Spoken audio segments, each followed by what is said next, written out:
Hey guys, and welcome to Gwent, the Witcher card game. My name is Jaggerous, and today I have a ranked Skellige deck for you, and that is the King Bran discard deck without Queensguard, which is, all over the place. And personally, I'm not that fond of this deck, simply because there's not that much you can do in terms of variation with the deck.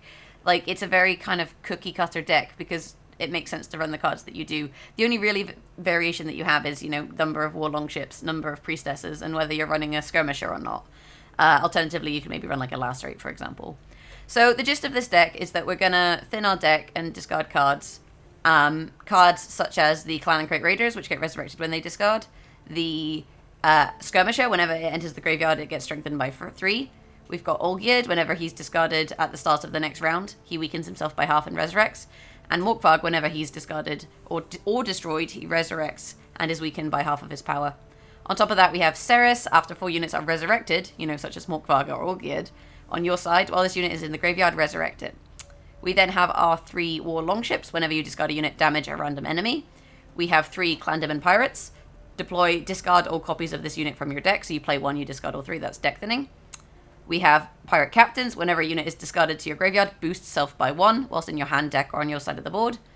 Donna, you use him to toggle the lock of a unit, and you also discard a random bronze card from your opponent's deck to your graveyard. So that discard will also actually buff these guys and trigger the war longships. Then in terms of our other cards, we have Ermion. He's going to allow us to draw the top 2 cards from your deck, then discard 2 cards. Can be golds from your hand. So you can kind of see what I mean here about the discard, like how it's cookie cutter, because all of these cards clearly make sense. Madman Lugos, discard a bronze unit from your deck and damage a unit by the discarded unit's base power. And then Coral is just generally amazing. Pick a unit and damage all units on its row by half their power. So basically you just half all of the units on a row. This is a bit confusing. The wording, I think, is incorrect. It says pick a unit and damage all units on its row by half their power. So there has to be a unit on the row, but what it means is that the units are damaged by half their power, whereas originally I thought it meant that you damage all those units by half of the unit that you pick's power. That's not the case, so don't get confused. So then on top of that, we have a couple of priestesses to resurrect things like the skirmisher once he's in the graveyard, for example, or boats, should we need more boats. These will also, help us with the Cerys trigger. We can also resurrect Donar, should we need a second lock. Alternatively, we have Gremist, and Gremist allows you to clear weather, but he also has Blood-Curdling Roar, which destroys an ally and spawns a bear. So you can actually play Gremist, use Blood-Curdling Roar on Gremist, which puts him in the graveyard and gives you 11 strength bear, and then resurrect Gremist with Sigurd Driffer and basically do the same thing again to get 2 11 strength bears out of 2 cards, which is, a really strong strategy. Last but not least, we have Udalric, which will allow us to draw 2 cards from your deck, keep one and discard the other, basically. And obviously King Bran, you can just discard 3 cards from your deck. So that's the deck. If you like it, hit the thumbs up button. And without further ado, I'm going to jump into a rank game and showcase this deck in action for you. Sit at my table and let's drink. Of course, friend. So we go straight into a King Bran mirror. King Bran mirror doesn't necessarily mean our opponent is discard, but we'll see. If that is the case, coin flip is quite important. In terms of our mulligan, we want to make sure that we only have the 1 Demon Pirate Captain. We actually have 3 war longships, which is unusual. Generally, we only want to see, 2 of them. In terms of the mulligan, we could get rid of Clan and Crate Raider, but at the same time, we could also leave him in hand, because we can always discard him with other things. Other things to discard here, often I'll discard Pirate Captains, because we don't really need those. See, we can use Ermion to discard the Raider, for example. Then we discard Morkvarg, because we'll discard that with our leader. And then we'll discard 1 Raider, because we got too many. And we drew the Skirmisher, which we can also discard with Ermion. So, this is where we find out what deck it is. The fact that he opened with discard makes me think it's Axemen. It's liable to be Axemen simply because his first play is to discard, whereas typically if it's discard, your first play is to play a boat, of which we have 3. So this is kind of going to make his life quite difficult. Yep, Avalak tells me this is definitely discard. You can see he's making me draw cards. And that is a pretty nasty hand there, having all 3 of our Raiders in hand, but it's okay, we can just play more boats. And then once we've got our boats out, we'll start discarding things and dealing damage. You crossed the wrong sorceress. So this is annoying in that she's going to start zapping me and she's going to hit all 3. But ultimately, I think it's more worthwhile to have the 3 boats out than it is to stagger them, basically. The other problem I see here is we might have a few issues. Rain. Ooh. Okay, so let's go for the discard here. So we'll go for King Bran, and this is important in terms of the order that you do this in. What you want to do is you want to discard Cerys first, because then she's in the graveyard, which means that when you discard Morkvarg and his effect triggers, it's not really an issue, basically, because that means she gets a resurrect already. So if you discard Cerys first, then her counter goes from 4 to 3, you noticed here, which is quite good. And this has actually set us up quite nicely in that not all of our units are the same strength. We can actually go, I think, for the Demon Pirates now. This will actually, I think, kill his Axemen, which is really nice because of the number of boats we have. And this is really problematic for this deck because you want to keep your Axemen out. So by discarding things, we're actually making his life really difficult. So even though these are getting hit by rain, it's actually pretty much okay for us. So we have Coral and a Pirate Captain. We're going to discard 2 Clan Anchorite Raiders because we want these in the graveyard. And we can always get the Skirmisher into the graveyard by playing him. So you can see here, this is actually not really good for discard at all because he wants his Axemen to be out, you know, so that they gain benefits. Unfortunately, we don't have any more discard here. But what we'll do for now is we'll play this Skirmisher. We could discard with Udalric, but it's unlikely to do enough damage, unfortunately, because it would only be the 1 discard. And then it also gives him another target that the boats won't hit. We've gotten really good value out of our boats here, though, so that's been quite nice. The thing with going against Axemen is they want to have 2 fairly long rounds. So if I bleed him here, like, I'm gonna have a much better time than if I didn't, basically. So if I didn't bleed him here, you know, he would basically be a bit more aggressive. I don't really want to play the Raider because I want to mulligan it. So let's just do this for now. The alternative is we could resurrect a boat, and that's just a play because we can hold on to a resurrect for later, and that would basically put Cerys' counter down and actually resurrect Cerys. So potentially we do that as the play for this round, just because by doing this, although we put, you know, units in the rain, we do then trigger our Cerys, which makes this a bit of a power play, and again continues to drain his cards, which is what we're trying to do here. Because the thing with Axemen is if you commit to a round like this, you have to win it. So he's very aware that he has to win this round, but by doing this, we're draining his resurrects as well. So, you know, he's in a bit of a awkward spot with that.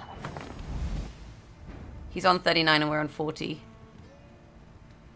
So this guy's not going to die anytime soon. I think what we'll do here is we'll play Udalric on the same row as the Axemen. Do we take Lugos or the Pirate Captain? If we discard a Pirate Captain, we might not find another one. But Lugos is good for damage, which we're going to want later on to kill his Axemen. So I think we take Lugos and discard the Pirate Captain. And you can see there we got another shot out. And what we can always do here, if he passes, is we can coral the front row. Let me just work this out. We're going to have to do some quick maths. If we coral the front row, we will do, let me see, 17, what's half of 7? It's half of 18 because they round. 9 and 6. 9 and 6 is 15, plus coral is another 5, so that's 20. But we'll then take damage from the weather, which means that we'll probably lose the round. Alternatively, we could play Lugos and go 1 card down, but what do we discard from our deck? We don't have that much left to discard that we would want to discard, so I think we're just going to pass this round and we'll go for the next 2, basically. It's going to make the final round a little bit tricky, but I think we're in a good enough position that it should be okay.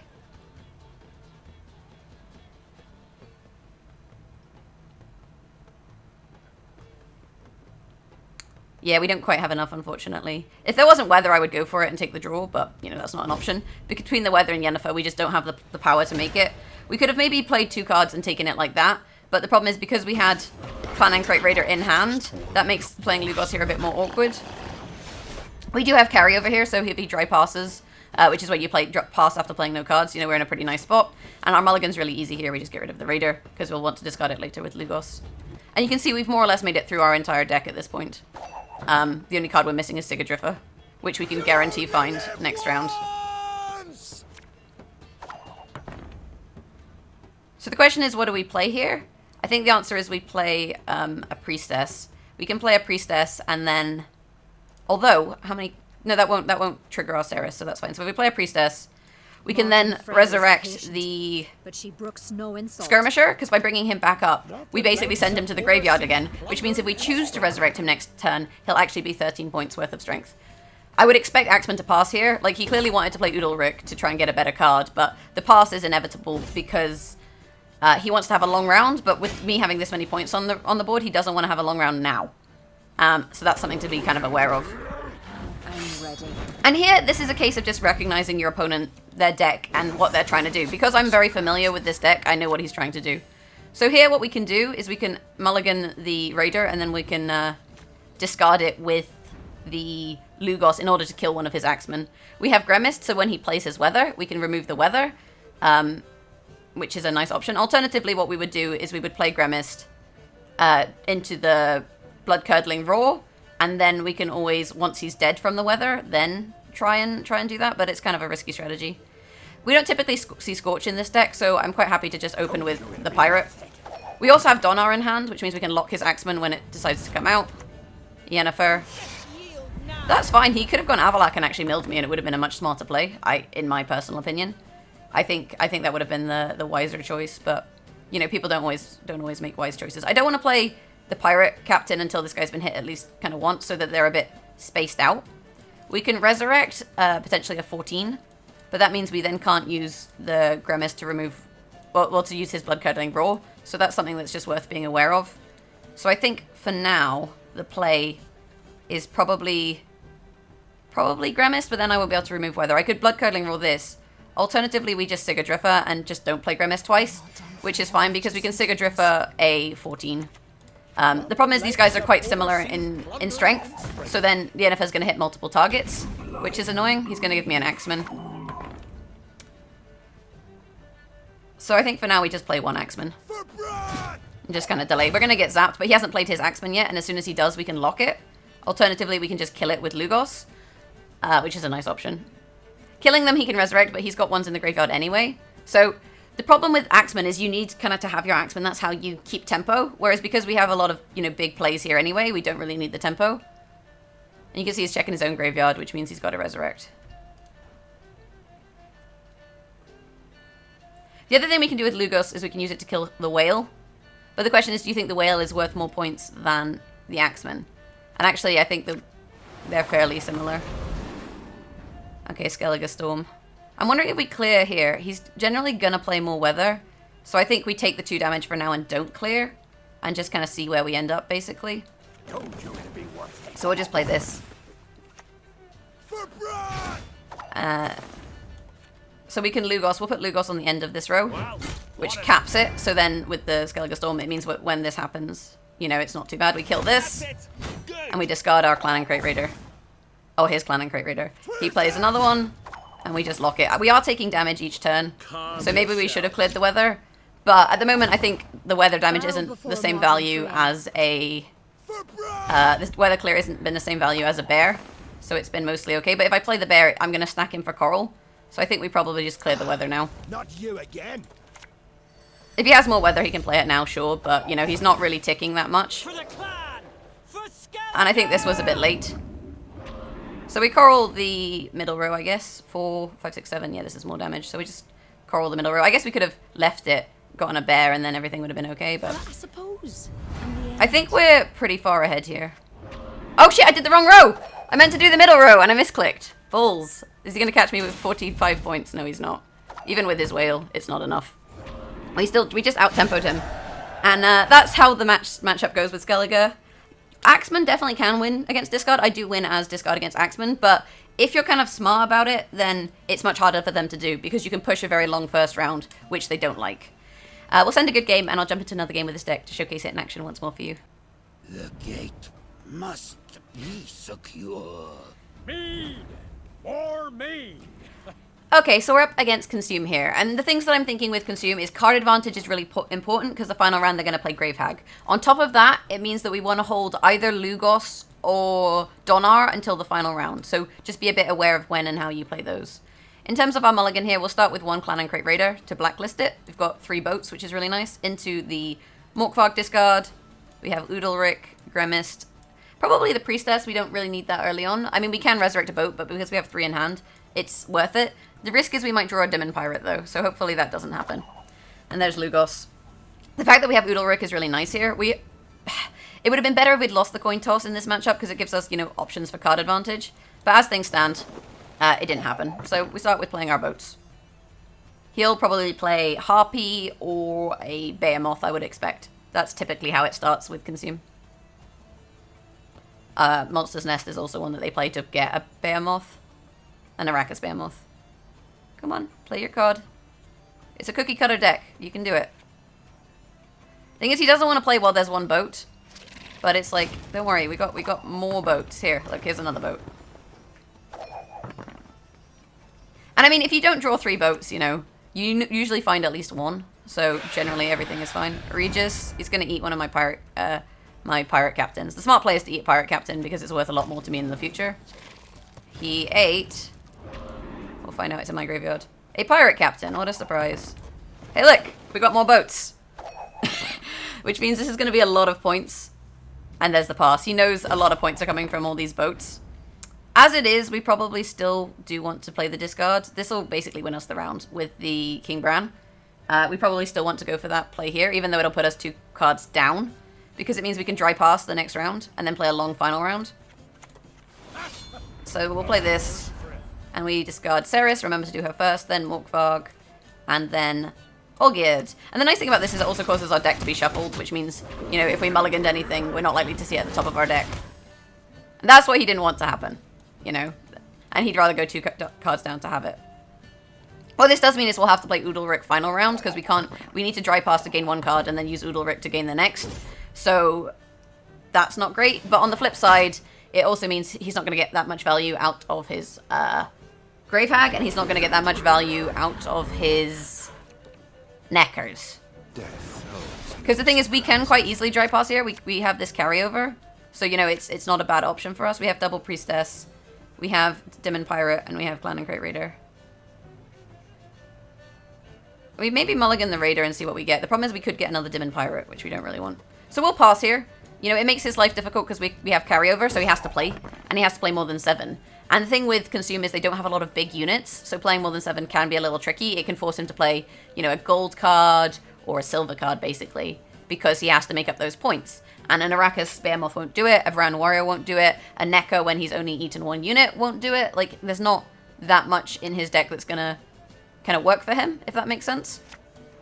And there's Monster's Nest. So he's had to play Monster's Nest into the Arrakis because that's worth the most points, I would have thought. Yeah, that'll be an 8 because it gets buffed by the Monster's Nest. But that means he has 1 fewer Arrakis for the final round, you know, which is good for us. And we do have Resurrect, so we can just, you know, bring the boats back. We could resurrect the Tersiche if we got him into the graveyard, but honestly, at this point, we don't need to. There's Cerys, come out to play. And there's Olgierd. So we start with 10 points, you know? It's pretty nice. I don't think I'm gonna mulligan here, simply because we have thinning anyway, and I don't want to draw a Demon Pirate. So we're just gonna leave it at this, and we're not gonna take a risk with our thinning to try and find Donna or Coral, because hopefully we should be able to find them once we thin. So what we're going to do here, which is not going to make him happy, is we're going to open with Resurrect into a boat. And we're going to get 2 boats, and then I'm going to start discarding again. So we're basically playing our first round strategy, but in the 3rd round because he did an early pass. There's the Arrakis. There's another boat. But she brooks no insult. And I think this is wise. Like, the Skirmisher we probably will discard. We probably won't resurrect him, so, you know, this is okay. And you can see he knows it's coming. It means that when we play this as well as 8 points, we get 2 discards. And each of those discards is worth 4. So this becomes a 16-point play. And you can see he's kind of realized what's about to happen. We have to hope that he hasn't drawn Frightener. If he has Frightener, he'll get last play, and that's kind of lame. But we can do this twice because we also have Ermion. So let's start with the Clan Demon Pirate, because you don't want to draw Demon Pirates with Ermion. So your ordering is important here. So we start with this one. Unfortunately, somehow did not hit the egg, because life is unfair. But, you know, these things do happen. There's a Necker. And he obviously wants that to get shot. So let's then play this dude. We start drawing. So we can discard the Clan and Crate Raider and the Clan and Crate Raider, which will then come back. So, you know, huge point play here. Again, didn't hit the egg. Never lucky. Baby rage. And if we play Udalryk, we'll discard a card. We get a choice, right? So we hopefully will discard the Skirmisher, but we might not see it. You know, that might happen. You can see here that the Harpy landed next to the Necker, which triggered its Death Wish, which actually pulled another Necker from the deck, which was good for our opponent.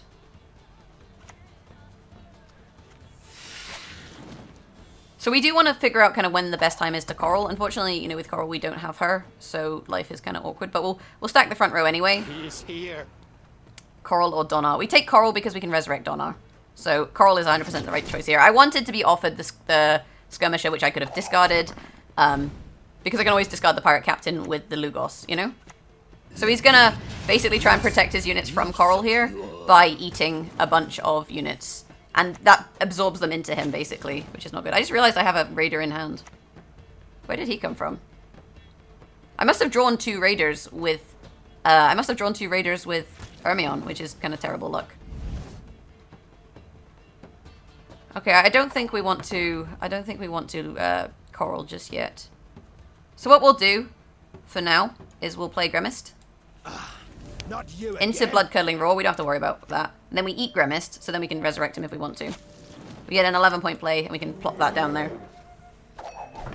Giving him the 12 was kind of annoying, but I think giving him the 12 is better than what we could have done. And once these are all eaten, we can then, you know, half his strength with Coral. So this is still fine.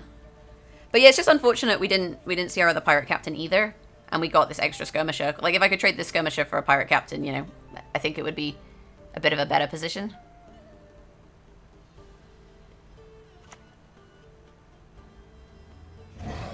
This Caretaker, what are you going to take? If he's smart, he'll take Gremist or Donar. There's Gremist. Have you nothing better to do? Into a Blood-Curdling Roar. Onto a 1-strength unit. Is he going to put it at the front for Consume? Hopefully he puts it at the front for Consume. Okay, he's sensible. He knows Coral is coming. That does mean that we're going to have to Donar, in which case maybe what we do is we resurrect Donar now and lock the Ran Warrior. Because we have Lugos for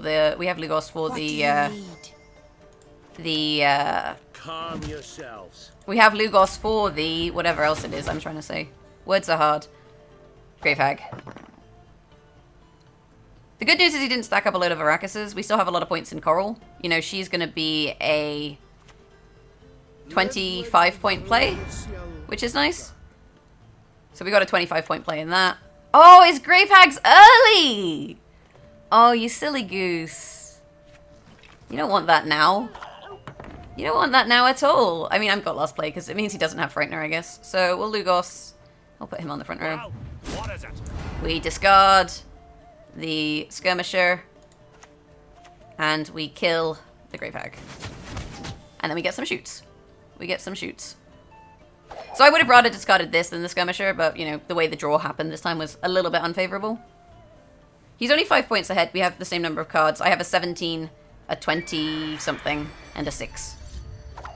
If he has Igni, that's kind of a pain, but usually they don't run Igni.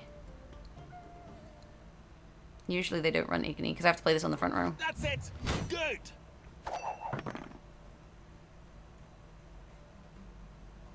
Usually they run Regis, Gales, Caretaker, and... what's the other one that you run? I can't think. Sometimes they run Igni. Actually, my Consume runs Igni. He might not have it, though. The fact that he pulled Gales and got a silver, though, means I think he has a gold in hand and a silver in hand. So he could Igni 18. Oh, Caretaker. That was the other one. I typically don't run Caretaker. I don't really rate it, but, you know, some people do. It means we don't have to worry for Igni. And generally we don't see a Scorch because, you know, you have big units yourself. So what is this card? The thing is, if it is a Scorch, I don't want to play my 17, right? So we may as well just go for the Coral now. I suppose. It's a little bit preemptive, but if he plays something else on the front row, he plays something else on the front row. We are currently 4 points down. And we have a 17-point card in hand. So it depends what his last card is. If it's a Lacerate. Shit. 9, 10, 11, 12, 13, 14. I think we lose. Oh! We lose by 1. But, like, Coraling early wouldn't have helped us. It's a 1-point distance, basically. And that was just a shame. If we'd gotten the thing in the discard pile and one of the other cards in hand, like literally if there'd been a switch there, we would have won. But drawing the 3 Raiders is what lost us that round, and that's okay. You know, sometimes you lose, and that was, you know, close enough that I feel like it kind of showcases at least the quality of the deck. Anyway, guys, that is discard. You know, go throw your cards in the graveyard as you will. Let me know what you think of the deck in the comments below. Would you run a Lacerate versus a Skirmisher, for example? Maybe more Priestesses for your boats. I personally think boats are all good. Yeah, let me know in the comments below. Beyond that, you can always catch me live streaming at twitch.tv/Jaggerous. And if you like this video, maybe hit that thumbs up button and subscribe to the channel. Have a fantastic day, and hopefully I'll catch you next time with another Gwent video. Bye!